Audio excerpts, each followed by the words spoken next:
الحمد للہ رب العالمین والصلاة والسلام علی سید المرسلین اما بعد فاعوذ باللہ من الشیطان الرجیم بسم اللہ الرحمن الرحیم۔ محرم کے فضائل۔ دعائے عطار۔ یا اللہ پاک، جو کوئی 17 صفحات کا رسالہ محرم کے فضائل پڑھ یا سن لے، اس کی کربلا والوں کے طفیل، آفتوں اور بلاؤں سے حفاظت فرما۔ آمین بجاہ النبی الامین صلی اللہ تعالی علیہ وآلہ وسلم۔ درود شریف کی فضیلت۔ اللہ کریم کے آخری نبی صلی اللہ علیہ وآلہ وسلم نے فرمایا، اے لوگو، بے شک بروز قیامت اس کی دہشتوں یعنی ٹیررز اور حساب کتاب یعنی اکاؤنٹیبلٹی سے جلد نجات پانے والا شخص وہ ہوگا جس نے تم میں سے مجھ پر دنیا میں بکثرت درود شریف پڑھے ہوں گے۔ اف وہ رہے سنگ لاخ، آہ یہ پا شاخ شاخ، اے میرے مشکل کشا تم پہ کروڑوں درود، صلو علی الحبیب صلی اللہ علی محمد۔ عاشوراء یعنی 10 محرم الحرام کے روز ملک کے رے میں قاضی کے پاس ایک فقیر یعنی پور آ کر عرض گزار ہوا، میں ایک بہت غریب اور عیالدار آدمی ہوں، آپ کو یوم عاشوراء کا واسطہ میرے لیے 10 کلو آٹا، 5 کلو گوشت اور 2 درہم کا انتظام فرما دیجیے۔ قاضی یعنی جج نے ظہر کے بعد آنے کا کہا۔ جب فقیر وقت مقررہ پر آیا تو عصر میں بلایا، وہ عصر کے بعد پہنچا، پھر بھی کچھ نہ دیا، خالی ہاتھ ہی بھیج دیا۔ فقیر کا دل ٹوٹ گیا، وہ رنجیدہ ایک غیر مسلم کے پاس پہنچا اور اس سے کہا، آج کے مقدس دن کے صدقے مجھے کچھ دے دو۔ اس نے پوچھا، آج کون سا دن ہے؟ تو فقیر نے عاشوراء کے کچھ فضائل بیان کیے، جسے سن کر اس نے کہا، آپ نے بہت ہی عظمت والے دن کا واسطہ دیا، اپنی ضرورت بیان کیجیے۔ فقیر نے اس سے بھی وہی ضرورت بیان کر دی۔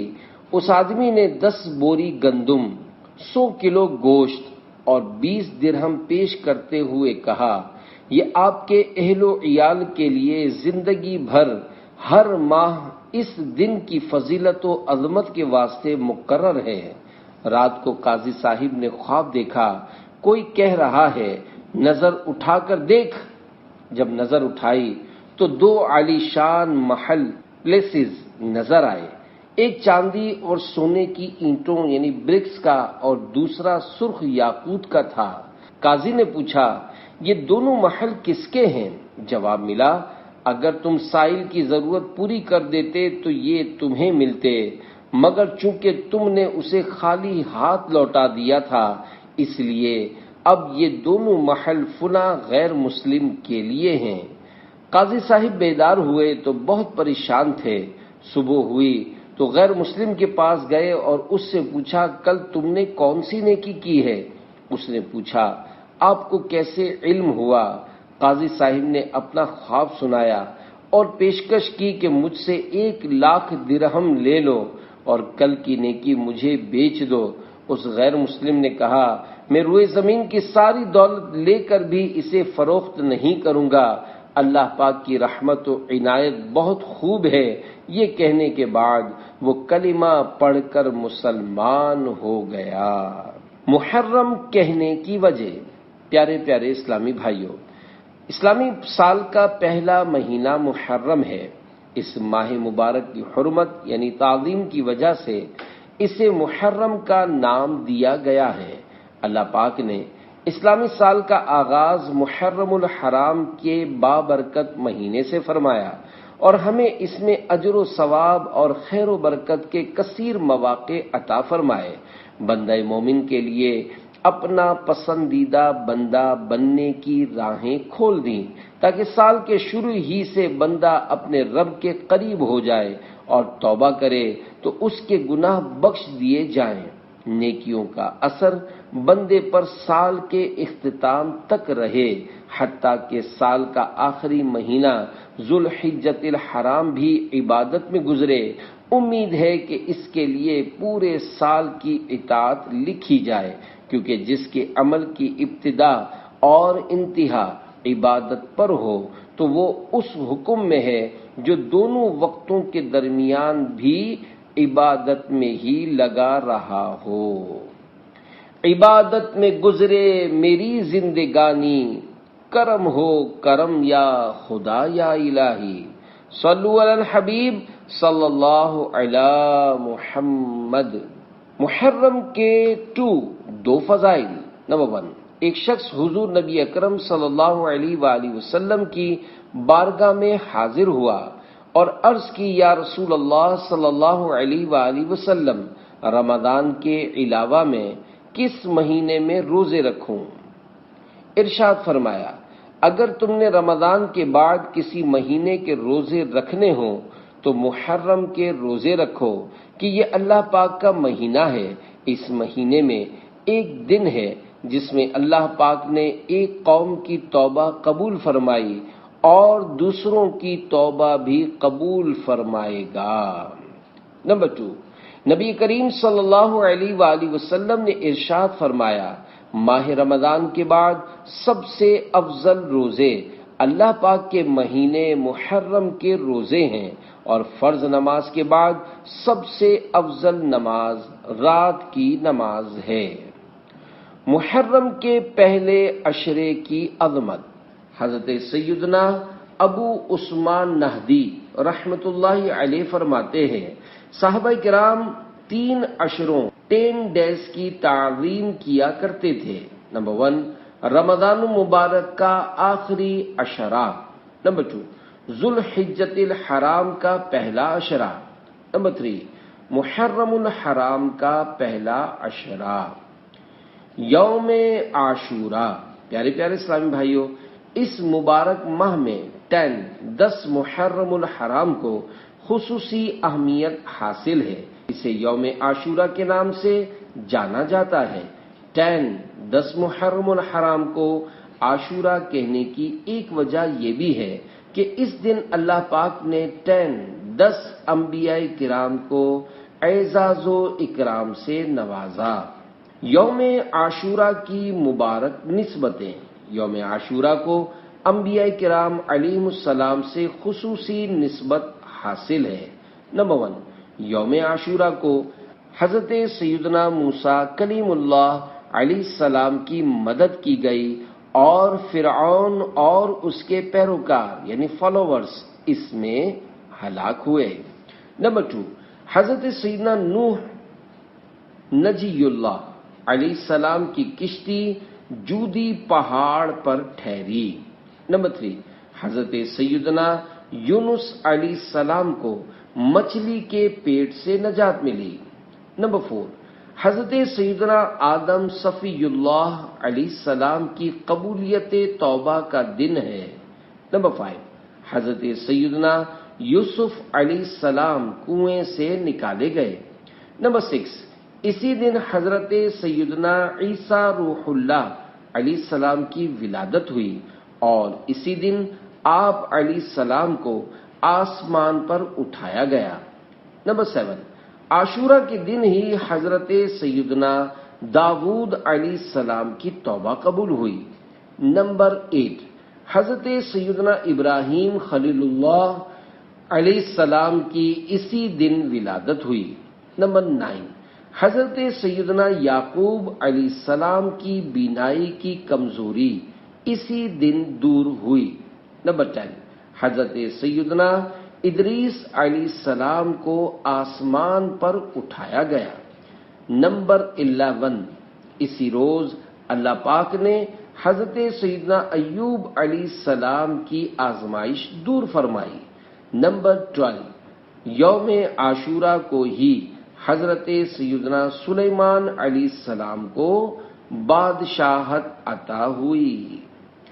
عید کا دن، یہ دن بنی اسرائیل کی عید کا دن تھا۔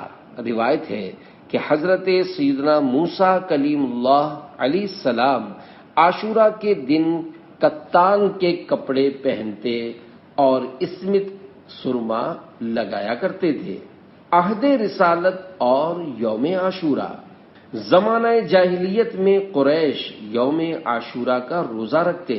نبی کریم صلی اللہ علیہ وآلہ وسلم بھی اسی دن کا روزہ رکھتے تھے اور اسی دن کعبۃ اللہ شریف کا غلاف تبدیل کیا جاتا۔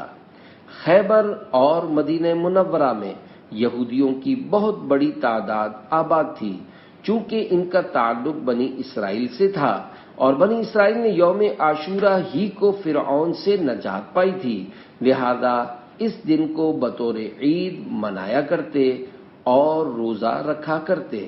جب نبی اکرم صلی اللہ علیہ وآلہ وسلم مدینہ پاک تشریف لائے تو آپ نے دیکھا کہ یہودی بھی عاشورہ کے دن روزہ رکھتے ہیں۔ آپ صلی اللہ علیہ وآلہ وسلم نے پوچھا، آج کے دن روزہ کیوں رکھتے ہیں؟ یہودیوں نے عرض کی، یہ عظمت والا دن ہے، یہ وہ دن ہے جس میں اللہ پاک نے بنی اسرائیل اور حضرت موسیٰ کو ان کے دشمن فرعون سے نجات دی، تو حضرت سیدنا موسیٰ علیہ السلام نے شکرانے میں اس دن کا روزہ رکھا تھا اور ہم بھی اس دن کا روزہ رکھتے ہیں۔ رسول کریم صلی اللہ علیہ وآلہ وسلم نے ارشاد فرمایا، ہم موسیٰ علیہ السلام کے تم سے زیادہ حقدار ہیں، چنانچہ آپ صلی اللہ علیہ وآلہ وسلم نے اس دن روزہ رکھا اور لوگوں کو روزہ رکھنے کا حکم ارشاد فرمایا۔ عاشورہ کا روزہ فرض تھا۔ پیارے پیارے اسلامی بھائیوں، شروع میں عاشورہ کا روزہ مسلمانوں پر فرض تھا، پھر روزہ رمضان سے اس کی فرضیت منسوخ یعنی ایبروگیٹ ہو گئی تھی۔ اب عاشورہ کا روزہ رکھنا فرض نہیں، مگر اس دن کا روزہ رکھنے والے کے لیے بڑا ثواب ہے۔ دو فرامین مصطفیٰ صلی اللہ علیہ وآلہ وسلم۔ نمبر 1، مجھے اللہ پاک پر گمان ہے کہ عاشورہ کا روزہ 1 سال پہلے کے گناہ مٹا دیتا ہے۔ نمبر 2، عاشورہ کا روزہ 1 سال کے روزوں کے برابر ہے۔ 1 دن پہلے یا 1 دن بعد مدینے کے تاجدار صلی اللہ علیہ وآلہ وسلم نے ارشاد فرمایا، عاشورہ کے دن کا روزہ رکھو اور اس میں یہودیوں کی مخالفت کرو۔ عاشورہ کے دن سے پہلے یا بعد میں 1 دن کا روزہ رکھو۔ صحابی ابن صحابی حضرت سیدنا عبداللہ بن عباس رضی اللہ عنہما فرماتے ہیں، میں نے نبی کریم صلی اللہ علیہ وآلہ وسلم کو کسی دن کے روزے کو اور دن پر فضیلت دے کر جستجو یعنی سیکھ فرماتے نہ دیکھا، مگر یہ کہ عاشورہ کا دن اور یہ کہ رمضان کا مہینہ۔ عاشورہ کا روزہ مغفرت کا سبب بن گیا۔ ایک عالم صاحب کو خواب میں دیکھا گیا۔ دیکھنے والے نے حال پوچھا، فرمایا 60 سال تک عاشورہ کا روزہ رکھنے کی برکت سے میری مغفرت ہو گئی۔ ایک روایت میں یہ ہے کہ عاشورہ اور 1 دن پہلے اور بعد کا روزہ رکھنے کی برکت سے۔ یوم عاشورہ کا احترام جانور بھی کرتے ہیں۔ پیارے پیارے اسلامی بھائیوں، عاشورہ ایسا مبارک دن ہے کہ انسان تو انسان، چرندوں پرند، برڈز اینڈ اینیملز، حتیٰ کہ وحشی جانور بھی اس کا احترام کرتے ہیں اور اس دن کی تعظیم کرتے ہوئے روزہ بھی رکھتے ہیں۔ بزرگان دین رحمت اللہ علیہم کے چند آنکھوں دیکھے واقعات، تجربات اور ارشادات پڑھیے۔ نمبر 1، عظیم تابعی بزرگ حضرت سیدنا قیس بن عباد رحمت اللہ علیہ فرماتے ہیں، مجھے یہ بات پہنچی ہے کہ وحشی جانور 10 محرم کا روزہ رکھتے تھے۔ نمبر 2، حضرت سیدنا فتح بن شخرف رحمت اللہ علیہ فرماتے ہیں، میں روزانہ چیونٹیوں کے لیے روٹی توڑ کے ڈالتا تھا جب 10 محرم کا دن آتا تو چونٹیاں یعنی آنٹس اسے نہ کھاتی۔ نمبر 3، حضرت ابو الحسن علی بن عمر قزوینی رحمت اللہ علیہ فرماتے ہیں 10 محرم کو چونٹیاں بھی روزہ رکھتی ہیں۔ نمبر 4، عباسی خلیفہ القادر باللہ کے ساتھ بھی یہی معاملہ پیش آیا تو اسے بہت حیرت ہوئی۔ اس نے حضرت سیدنا ابو الحسن قزوینی رحمت اللہ علیہ سے اس بارے میں پوچھا تو انہوں نے فرمایا 10 محرم کے دن چونٹیاں روزہ رکھتی ہیں۔ نمبر 5، حضرت علامہ ابن ناصر الدین دمشقی رحمت اللہ علیہ وفات 842 سنہ ہجری لکھتے ہیں 10 محرم الحرام کو ایک شخص گاؤں آیا، لوگ اس وقت جانور ذبح کر رہے تھے۔ اس نے وجہ پوچھی تو گاؤں والوں نے بتایا آج وحشی جانور یعنی بیٹس روزے سے ہیں، ہمارے ساتھ چلو ہم تمہیں دکھاتے ہیں۔ انہوں نے اس آدمی کو ایک باغ میں لے جا کر کھڑا کر دیا۔ اس کا بیان ہے عصر کے بعد ہر طرف سے وحشی جانور آنے لگے اور باغ کو گھیر لیا۔ ان کے سر آسمان کی طرف اٹھے ہوئے تھے، کسی ایک نے بھی اس گوشت میں سے کچھ نہیں کھایا۔ جو ہی سورج غروب ہوا وہ وحشی جانور گوشت پر ٹوٹ پڑے اور جلدی سے سب کچھ کھا گئے۔ صلو علی الحبیب صلی اللہ علی محمد۔ چاند کی پہلی رات کی دعا، ہو سکے تو ہر ماہ چاند کی پہلی رات یہ دعا پڑھ لیجئے، کیونکہ جب حضور صلی اللہ علیہ وآلہ وسلم چاند دیکھتے تو یہ دعا پڑھتے تھے۔ اللہم اہللہ علینا بالیمن والایمان والسلامت والاسلام ربی وربک اللہ۔ ترجمہ، اے اللہ پاک اس چاند کو ہم پر برکت، ایمان، سلامتی اور اسلام کے ساتھ طلوع فرما، میرا اور تیرا رب اللہ ہے۔ نئے سال و مہینے کی دعا، حضرت سیدنا عبداللہ بن حشام رضی اللہ عنہ فرماتے ہیں نئے سال یا مہینے کی آمد پر صحابہ کرام علیہم رضوان ایک دوسرے کو یہ دعا سکھاتے تھے۔ اللہم ادخلہ علینا بالامن والایمان والسلامت والاسلام ورضوان من الرحمن وجواز من الشیطان۔ ترجمہ، اے اللہ پاک اس کو ہمارے لیے امن و ایمان، سلامتی و اسلام اور اپنی رضامندی والا اور شیطان سے بچانے والا بنا، تمام تکلیفوں اور آفتوں سے حفاظت۔ حضرت شاہ کلیم اللہ شاہ جہاں آبادی رحمت اللہ علیہ فرماتے ہیں جو کوئی 12 مرتبہ یہ دعا سبحان اللہ ملء المیزان ومنتہى العلم والمبلغ الرضا وزینة العرش لا ملجأ ولا منجا من اللہ الا الیہ، سبحان اللہ عدد الشفع والوتر وعدد کلمات اللہ التامات کلها، اسألہ السلامة برحمته ولا حول ولا قوة الا باللہ العلی العظیم، وهو حسبی ونعم الوکیل نعم المولى ونعم النصیر، وصلی اللہ تعالی علی خیر خلقہ محمد وآلہ واصحابہ اجمعین۔ پڑھ کر پانی پر دم کر کے پی لے، تمام تکلیفوں اور آفتوں یعنی کلیمٹیز سے اللہ پاک کی حفاظت میں رہے گا۔ ترجمہ، میزان کے بھرنے، علم کے منتہا، مبلغ رضا اور عرش کے وزن کے برابر اللہ کی پاکی ہے، پناہ گاہ اور مقام نجات اللہ ہی کی طرف سے ہے.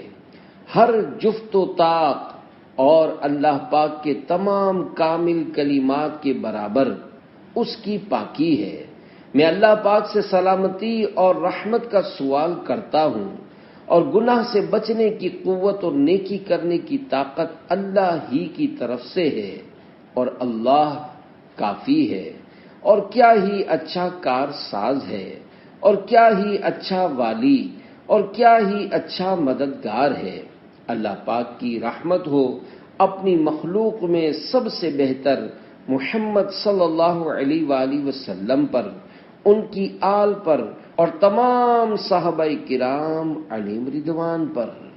یوم فاروق اعظم یوں منائیے. فرسٹ محرم الحرام جنتی صحابی امیر المومنین حضرت سیدنا عمر فاروق اعظم رضی اللہ عنہ کی شہادت کا دن ہے. اس دن آپ رضی اللہ عنہ کے لیے ایصال ثواب کا اہتمام کیجیے. نیز امیر اہل سنت حضرت مولانا محمد الیاس قادری دامت برکاتہ عالیہ کے رسالے کرامات فاروق اعظم کا مطالعہ کیجیے. اگر آپ حضرات سیدنا فاروق اعظم رضی اللہ عنہ کی سیرت تفصیل سے پڑھنا چاہتے ہیں تو مکتبۃ المدینہ کی 1720 صفحات پر مشتمل کتاب فیضان فاروق اعظم حاصل کیجیے. دعوت اسلامی کی ویب سائٹ www.dawatislami.net سے اس کتاب کو پڑھا جا سکتا ہے، ڈاؤن لوڈ اور پرنٹ آؤٹ بھی کیا جا سکتا ہے. شب عاشورہ میں غسل کیجیے. عاشورہ یعنی 10 محرم کی رات آئے تو غسل کیجیے، کیونکہ اس رات آب زمزم تمام پانیوں میں شامل کر دیا جاتا ہے، اور اس رات غسل کرنے سے پورا سال بیماریوں سے حفاظت رہتی ہے. یوم عاشورہ کے اعمال. حضرت سیدنا امام عبد الرحمن بن علی جوزی رحمت اللہ علیہ فرماتے ہیں 10 محرم بہت عظمت والا دن ہے، لہذا مناسب ہے کہ جس قدر ممکن ہو اچھے کام کیے جائیں. بھلائیوں کے ان موسموں کو غنیمت جانو اور غفلت ہیٹ لیسنس سے بچو. چنانچہ یہ نیک کام کیجیے. نمبر 1، یوم عاشورہ کا روزہ رکھیے اور اس کے ساتھ 9ویں یا 11ویں محرم الحرام کا روزہ بھی ملا لیجیے. نمبر 2، حضرت سیدنا علی المرتضی رضی اللہ عنہ کا فرمان ہے عاشورہ کے دن جو 1000 مرتبہ سورہ اخلاص پڑھے تو اس کی طرف رحمان یعنی اللہ پاک نظر فرمائے گا، اور جس کی طرف رحمان نظر فرمائے اسے کبھی عذاب نہیں دے گا. نمبر 3، یوم عاشورہ ہی کو حضرت سیدنا آدم علیہ السلام کی توبہ قبول ہوئی، لہذا اس دن توبہ و استغفار کیجیے اور بارگاہ الہی سے توبہ پر قائم رہنے کی دعا مانگیے. نمبر 4، یوم عاشورہ کو بالخصوص اسمد سرما لگائیے، اس کی برکت سے آنکھیں نہیں دکھیں گی. فرمان مصطفیٰ صلی اللہ علیہ وآلہ وسلم جو شخص یوم عاشورہ اسمد سرما آنکھوں میں لگائے تو اس کی آنکھیں کبھی بھی نہ دکھیں گی. نمبر 5، زیارت قبور کیجیے. نمبر 6، ہو سکے تو خوف خدا سے آنسو بہائیے. اگلے پچھلے تمام گناہوں کی بخشش. مکی مدنی آقا صلی اللہ علیہ وآلہ وسلم ایک بار 10 محرم الحرام کو نماز جمعہ کی ادائیگی کے بعد مسجد نبوی میں ایک ستون کے قریب تشریف فرما ہو گئے. صحابی ابن صحابی حضرت سیدنا ابو بکر صدیق رضی اللہ عنہ بھی آپ صلی اللہ علیہ وآلہ وسلم کے برابر میں بیٹھے تھے. مؤذن رسول حضرت سیدنا بلال رضی اللہ عنہ نے اذان دینا شروع کی، اور جب انہوں نے اشہد ان محمد رسول اللہ کہا تو حضرت سیدنا ابو بکر صدیق رضی اللہ عنہ نے اپنے دونوں انگوٹھوں کے ناخنوں یعنی نیلز کو اپنی دونوں آنکھوں پر رکھا اور کہا قرۃ عینی بک یا رسول اللہ، یعنی یا رسول اللہ آپ سے میری آنکھوں کی ٹھنڈک ہے۔ جب حضرت سیدنا بلال حبشی رضی اللہ عنہ اذان دے چکے تو آپ صلی اللہ علیہ وآلہ وسلم نے ارشاد فرمایا، اے ابو بکر، جو شخص ایسا کرے جیسا تم نے کیا، اللہ پاک اس کے اگلے پچھلے تمام گناہ بخش دے گا۔ حضرت ابو بکر صدیق کی اس ادا کو ادا کرتے ہوئے نہ صرف یوم عاشورہ کو بلکہ جب بھی نام محمد سنیں تو انگوٹھے چومنے کی عادت بنائیے۔ رزق میں برکت کا بہترین نسخہ فرمان مصطفیٰ صلی اللہ علیہ وآلہ وسلم ہے، جو 10ویں محرم کو اپنے بچوں کے خرچ میں فراخی یعنی خوشحالی کرے گا تو اللہ پاک سارا سال اس کو فراخی یعنی ایفلوئنس دے گا۔ حضرت سیدنا سفیان رحمت اللہ علیہ فرماتے ہیں، ہم نے اس حدیث کا تجربہ کیا تو ایسے ہی پایا۔ حکیم الامت مفتی احمد یار خان نعیمی رحمت اللہ علیہ اس حدیث پاک کے تحت فرماتے ہیں، محرم کی 10ویں تاریخ کو اپنے بال بچوں، نوکر خادموں، فقراء مساکین کے لیے مختلف قسم کے کھانے تیار کرے تو انشاءاللہ سال بھر تک ان کھانوں میں برکت ہوگی۔ مسلمان عاشورہ کے دن حلیم یعنی کھچڑا پکاتے ہیں، اس کا ماخذ یہ حدیث ہے، کیونکہ حلیم یعنی کھچڑے میں ہر کھانا ہوتا ہے، گندم، گوشت اور دالیں، چاول وغیرہ، تو انشاءاللہ حلیم پکانے والے کے گھر ان تمام کھانوں میں برکت ہوگی۔ مزید فرماتے ہیں، خیال رہے کہ عاشورہ کے دن خود روزہ رکھو اور بچوں کو، فقراء کو خوب کھلاؤ پلاؤ، لہذا یہ حدیث عاشورہ کے روزے کے خلاف نہیں۔ یوم عاشورہ اور واقعہ کربلا۔ اے عاشقان صحابہ و اہل بیت، ماہ محرم الحرام ہر سال ہمیں شہدائے کربلا اور بالخصوص نواسۂ رسول سید الشہداء امام علی مقام حضرت سیدنا امام حسین رضی اللہ عنہ کی یاد دلاتا ہے، کیونکہ 10 محرم الحرام 61 ہجری کو تاریخ اسلام میں حق و باطل، رائٹ اینڈ رانگ کے درمیان ایک عظیم معرکہ یعنی بیٹل پیش آیا، جسے واقعہ کربلا کے نام سے یاد کیا جاتا ہے۔ اس میں شہدائے کربلا رضی اللہ عنہم کے استقامت بھرے انداز نے تمام اہل حق و باطل کے سامنے ڈٹ جانے اور ضرورت پڑنے پر دین اسلام کی خاطر جان کا نذرانہ پیش کرنے کا عظیم الشان سبق دیا۔ اگر حضرت سیدنا امام حسین رضی اللہ عنہ یزید کی بیعت یعنی پلیج الیگنس کرتے تو وہ تمام لشکر یعنی آرمی آپ کے قدموں میں ہوتا، آپ کا احترام کیا جاتا، خزانوں کے منہ کھول دیے جاتے اور دولت دنیا قدموں پر لٹا دی جاتی، مگر جس کا دل دنیا کی محبت سے خالی ہو بلکہ خود دنیا جس کے گھر کی خادمہ ہو، وہ اس دنیا کے رنگ و روپ پر کیا نظر ڈالے گا؟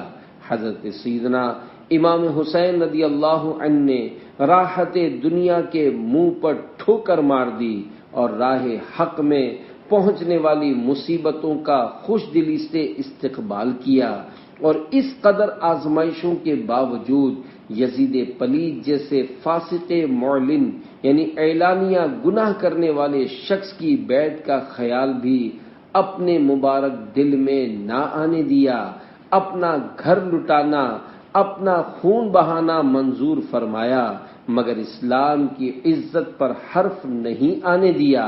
خدا کی قسم، میدان کربلا میں کربلا والوں کا اسلام کی خاطر اپنی جانوں کا نذرانہ پیش کرنا رہتی دنیا تک مسلمانوں کے لیے بہت بڑا سبق ہے۔ قتل حسین اصل میں مرگ یزید ہے، اسلام زندہ ہوتا ہے ہر کربلا کے بعد۔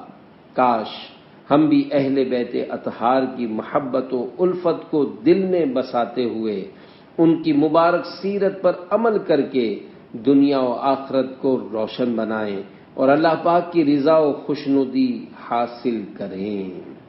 گھر لٹانا جان دینا کوئی تجھ سے سیکھ جائے، جان عالم ہو فدا اے خاندان اہل بیت، دولت دیدار پائی پاک جانیں بیچ کر، کربلا میں خوب ہی چمکی دکانیں اہل بیت۔ آئینہ قیامت۔ برادر اعلی حضرت مولانا حسن رضا خان رحمت اللہ علیہ نے واقعہ کربلا سے متعلق ایک کتاب بنام آئینہ قیامت تحریر فرمائی ہے۔ اس کتاب کے بارے میں اعلی حضرت امام احمد رضا خان رحمت اللہ علیہ فرماتے ہیں، مولانا شاہ عبد العزیز صاحب کی کتاب جو عربی میں ہے وہ یا حسن میاں مرحوم میرے بھائی کی کتاب آئینہ قیامت میں صحیح روایات ہیں، انہیں سننا چاہیے۔ باقی غلط روایات کے پڑھنے سے نہ پڑھنا اور نہ سننا بہت بہتر ہے۔ نیاز کس چیز پر دلوائیں؟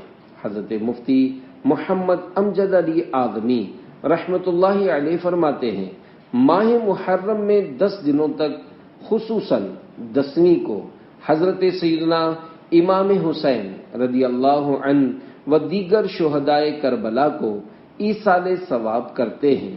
کوئی شربت پر فاتحہ دلاتا ہے، کوئی شیر برنج یعنی چاولوں کی کھیر پر، کوئی مٹھائی پر، کوئی روٹی گوشت پر، جس پر چاہو فاتحہ دلاؤ، جائز ہے۔ ان کو جس طرح ایصال ثواب کرو مندوب یعنی گڈ ایکٹ ہے۔ بعض جاہلوں میں مشہور ہے کہ محرم میں سوائے شہدائے کربلا کے دوسروں کی فاتحہ نہ دلائی جائے۔ ان کا یہ خیال غلط ہے۔ جس طرح دوسرے دنوں میں سب کی فاتحہ ہو سکتی ہے، ان دنوں میں بھی ہو سکتی ہے۔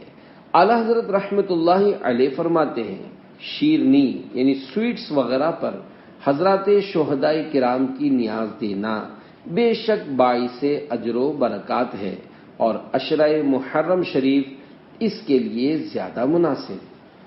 شاہ عبدالعزیز دہلوی رحمت اللہ علیہ کا معمول۔